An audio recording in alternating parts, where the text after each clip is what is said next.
5 fakta Brigadir Riki Rizal tersangka kasus pembunuhan berencana Brigadir J status ajudan senior. Fakta-fakta Brigadir Riki Rizal alias Brigadir RR jadi tersangka kasus pembunuhan Brigadir Nofriansyah Joshua Huta Barat atau Brigadir J.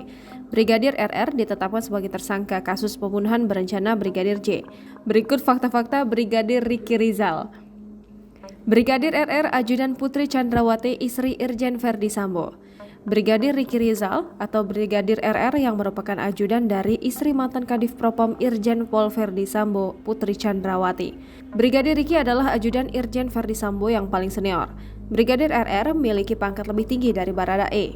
Brigadir Riki Rizal memiliki pangkat yang tinggi di kepolisian dan diperkirakan sama seperti Brigadir J, yang mana Brigadir RR ini ternyata adalah ajudan Putri Chandrawati saat Irjen Verdi Sambo masih menjadi Kadif Propam.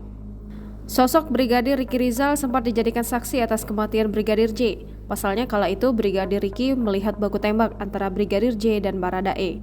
Saat kejadian, Brigadir RR memang tengah berada di rumah dinas Verdi Sambo yang berada di Komplek Polri Duren 3 Utara 1 nomor 46 Jakarta Selatan. Brigadir RR disangkakan pasal 340 KUHP tentang pembunuhan berencana. Sebelum jadi tersangka, Brigadir RR mengaku bersembunyi di balik kulkas Brigadir J ditembak di rumah dinas Irjen Verdi Sambo Juli 2022 lalu. Sebelum Brigadir RR, Baradae sudah ditetapkan jadi tersangka dalam kasus tersebut. Pasca Baradae ditetapkan sebagai tersangka, fakta baru terkuak. Baradae sempat mengaku diperintahkan untuk menghabisi nyawa Brigadir J di rumah dinas Irjen Verdi Sambo.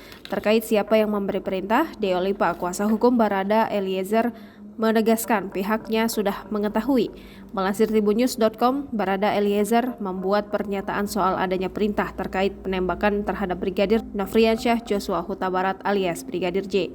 Adapun kuasa hukum Barada Eliezer, Deo Lipa Yumara, mengatakan sosok yang memerintahkan itu merupakan atasan Baradae langsung saat bertugas.